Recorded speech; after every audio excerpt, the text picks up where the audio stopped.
everyone, this is Pooja Sharma from Pooja Sharma classes. उम्मीद करती हूँ आप सब अच्छे होंगे। तो यहाँ पे हम डिस्कस करेंगे हिंदी के टॉप क्वेश्चंस हैं जो कि आपके यूपी टेट, सुपर टेट और आपके साथ ही साथ यहाँ पे बिहार सुपर टेट की हम बात करें तो इनके लिए यह बहुत ही महत्वपूर्ण प्रश्न है। तो आप इन सभी प्रश्नों को समझ के चलिए। तो स्टार्ट करते हैं। यहाँ से आपके क्वेश्चंस परीक्षा में बार बार रिपीट होते हुए यहाँ पे दिखते हैं, तो आप इन सभी क्वेश्चंस को अच्छे से समझिए और अपनी तैयारी को बेहतर बनाइए। स्टार्ट करते हैं। आपको वीडियो पसंद आती है तो वीडियो को लाइक कर देना और चैनल पर नए आए हैं तो चैनल को सब्सक्राइब जरूर कर लेना। तो स्टार्ट करते हैं। यहाँ पे क्वेश्चन नंबर आपका 1 आता है। बहुत ही बेहतरीन तरीके से इनका हम एनालिसिस करेंगे, तो आपको सारी चीज़ों को समझ के चलना है। तो हम बात करते हैं क्वेश्चन नंबर 1 की। आपको यहाँ पे बताना है कि तुलसीदास किसकी कविता है। तुलसीदास के बारे में आपको यहाँ पे पूछा है कि जो तुलसीदास है इसकी कविता के बारे में, तो यह आपकी मुक्तिबोध होते हैं। कौन होते हैं? मुक्तिबोध होते हैं, अज्ञेय होते हैं, या फिर आपके हरवंश राय बच्चन होते हैं, या ऑप्शन 4 आता है सूर्यकांत त्रिपाठी निराला होते हैं। तुलसीदास की कविता की मैं बात करूं तो यह कविता किसकी हो जाती है? इसका सही आंसर होता है ऑप्शन नंबर 4 सूर्यकांत त्रिपाठी निराला की।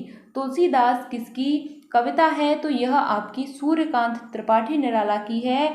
तो यह आपके छायावाद के कवि हो जाते हैं। कौन से कवि हैं? तो यह आपके छायावाद के कवि हो जाते हैं। छायावाद के कवि हो जाते हैं। यह बात आपको यहाँ पे ध्यान रखनी है। और इनकी बारे में मैं बात करूँ, जो आपकी तुलसीदास कविता लिखी है यह इन्होंने लिखी कब है? तो यह आपकी 1938 में लिखी है। इन्होंने 1938 में यह आपकी कविता लिखी है।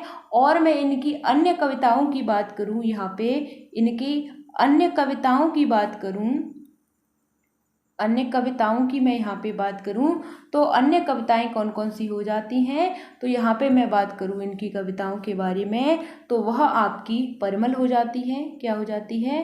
परिमल हो जाती है। ठीक। और मैं नेक्स्ट बात करूं, यहाँ पे अनामिका हो जाती है।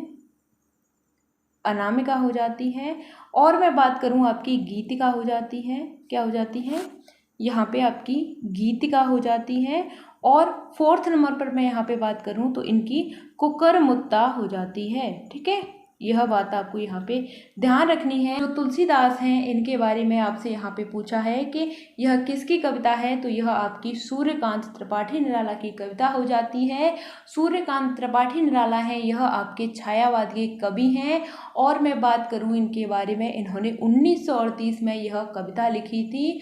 और इनकी अन्य कविताएं भी हैं। तो कौन कौन सी कविताएं हो जाती हैं? तो कुकुरमुत्ता, परिमल, अनामिका, गीत का, यह इनकी अन्य कविताएं हो जाती हैं। आपको साथ ही साथ कॉपी पेन लेकर के बैठना है और आप अच्छे से इनको नोट डाउन करते चलिए। ठीक। क्वेश्चन नंबर आपका 2 आता है। इसी तरीके से हम एनालिसिस करेंगे। तो यहाँ पे आपको बताना है कि जो बहिष्कार है इसका संधि विच्छेद क्या है। बहिष्कार का आपको संधि विच्छेद बताना है। तो क्या हो जाता है? बहिधन स्कार हो जाता है, या फिर आपका बहिधनस्कार हो जाता है, या बहिष्धनकार हो जाता है, या बहिर्धनकार हो जाता है। तो आपको बताना है बहिष्कार का संधि विच्छेद क्या हो जाता है। तो इसका सही आंसर होता है आपका ऑप्शन नंबर 2। क्या हो जाता है? बहिधन कार हो जाता है। यह आपका सही आंसर है। यह बात आपको यहाँ पे ध्यान रखनी है। और इसकी संधि की मैं यहाँ पे बात करूँ, इसकी संधि की मैं बात करूँ तो संधि आपकी यहाँ पे विसर्ग संधि हो जाती है। कौन सी संधि होती है? विसर्ग संधि हो जाती है। यहाँ तक बात क्लियर? मैं आपको यहाँ पे बात करूँ बहिष्कार की तो बहिधनकार हो जाता है, इसमें आपकी विसर्ग संधि हो जाती है। यहाँ तक बात क्लियर?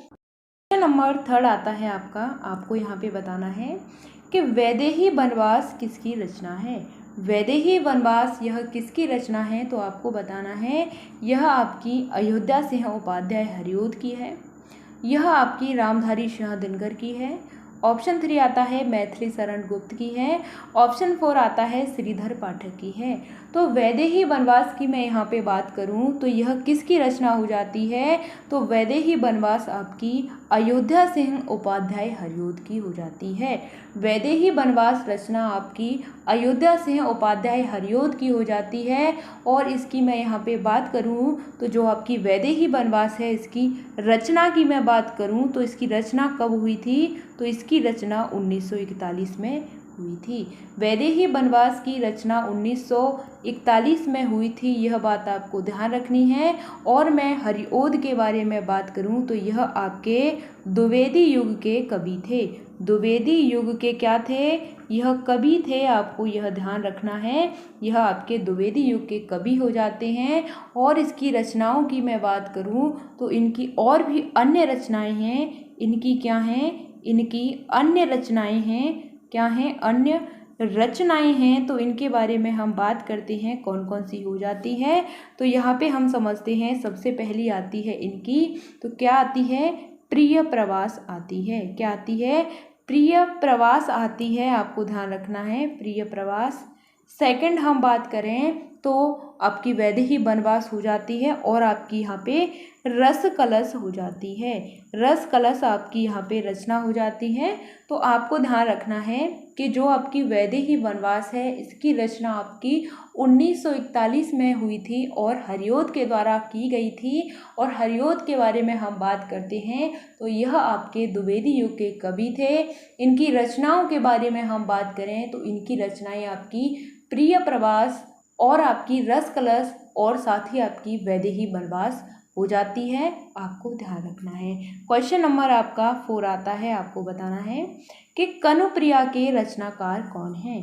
कनुप्रिया के रचनाकार आपको बताने हैं कौन हो जाते हैं, तो धर्मवीर भारती हैं। कनुप्रिया के रचनाकार धर्मवीर भारती हैं, भगवती चरण वर्मा हैं, या फिर आपके राग्य राघव हैं, या फिर नागार्जुन हैं।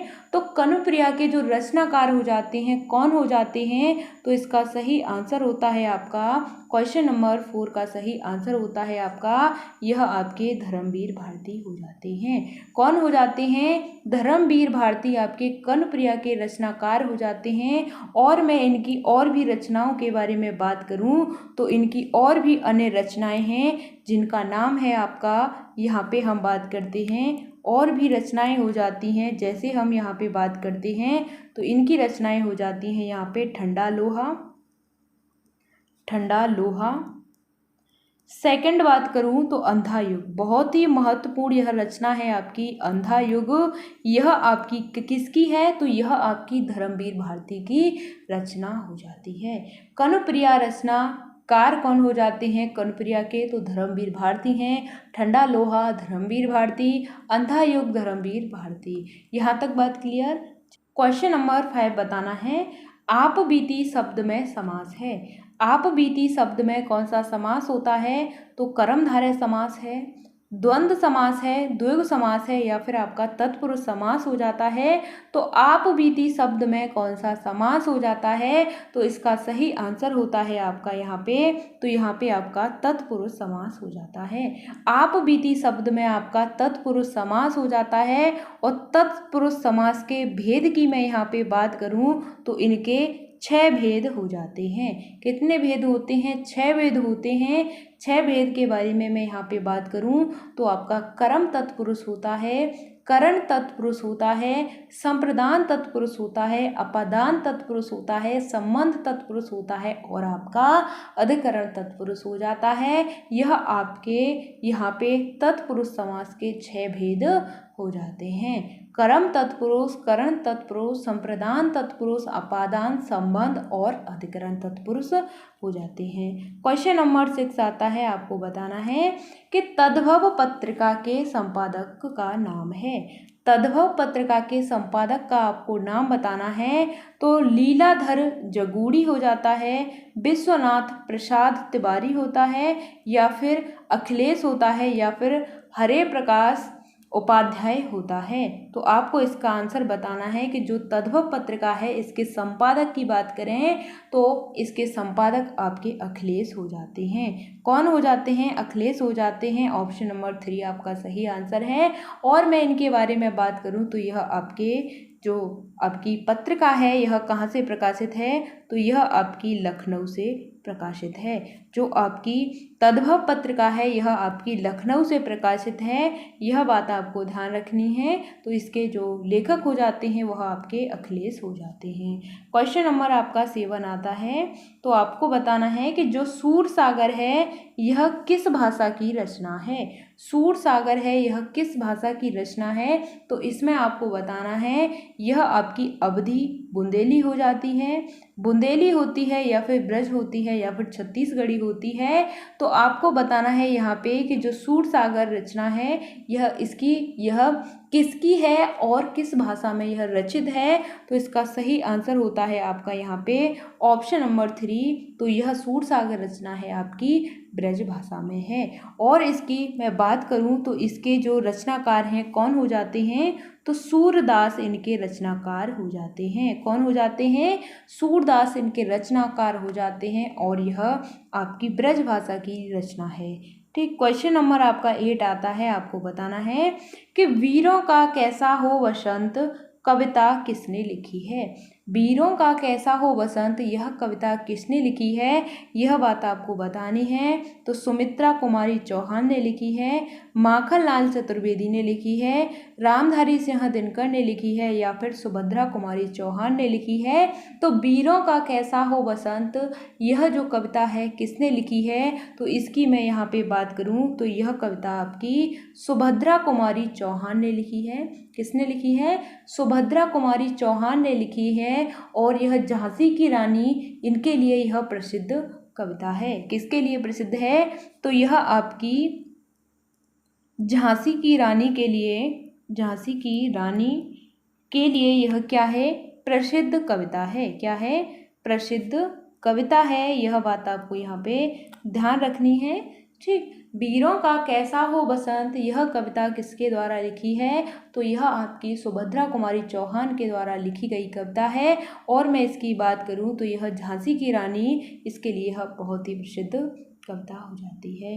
क्वेश्चन नंबर आपका 9 आता है। आपको बताना है उपत्यका का अर्थ बताना है। उपत्यका का अर्थ बताना है क्या हो जाता है, तो यह आपका यहाँ पे सूर्य जिस पर्वत के पीछे से निकलता है वह आपका उपत्यका होता है, या फिर प्राणियों के पेट का जो एक अंग होता है वह आपका उपत्यका कहलाता है, या फिर पर्वत का जो शिखर होता है वह उपत्यका कहलाता है, या पर्वत के पास की भूमि आपकी उपत्यका कहलाती है। तो इसका सही आंसर होता है उपत्यका का अर्थ होता है, उपत्यका का अर्थ होता है आपका पर्वत के पास की भूमि। पर्वत के पास की जो भूमि होती है वह आपकी उपत्यका कहलाती है। और मैं यहाँ पे बात करूँ सूर्य जिस पर्वत के पीछे से निकलता है, सूर्य जिस पर्वत के पीछे से निकलता है यह आपका क्या कहलाता है, यह आपका उदयाचल कहलाता है। क्या कहलाता है, उदयाचल कहलाता है। जो सूर्य जिस पर्वत के पीछे से निकलता है उदयाचल कहलाता है, और पर्वत के पास की भूमि वह आपकी उपत्यका कहलाती है। यहाँ तक बात क्लियर। क्वेश्चन नंबर आपका 10 आता है। आपको इसका आंसर बताना है कि शीश का तत्सम रूप है। शीश का तत्सम रूप आपको बताना है। तो शीशा होता है, शीर्ष होता है, सिरा होता है या फिर आपका शीर्षक होता है। तत्सम की मैं यहाँ पे बात करूँ जो आपके सीधे कैसे शब्द होते हैं, संस्कृत के शब्द होते हैं। कैसे होते हैं, सीधे संस्कृत के शब्द होते हैं। तो आपको इसमें बताना है शीश का जो तत्सम होता है क्या होता है, इसका सही आंसर है आपका शीर्ष होता है। शीर्ष होता है। और शीश आपका कैसा शब्द है, तो यह आपका शीश है, यह आपका कैसा शब्द हो गया यहाँ पे, तो यह आपका तद्भव शब्द हो जाता है। कैसा हो जाता है, तद्भव शब्द हो जाता है। तद्भव शब्द की मैं यहाँ पे बात करूँ जो आपके हिंदी के शब्द होते हैं और संस्कृत के शब्दों को हम तत्सम शब्द कहते हैं। तो शीश का जो तत्सम होता है वह आपका शीर्ष होता है।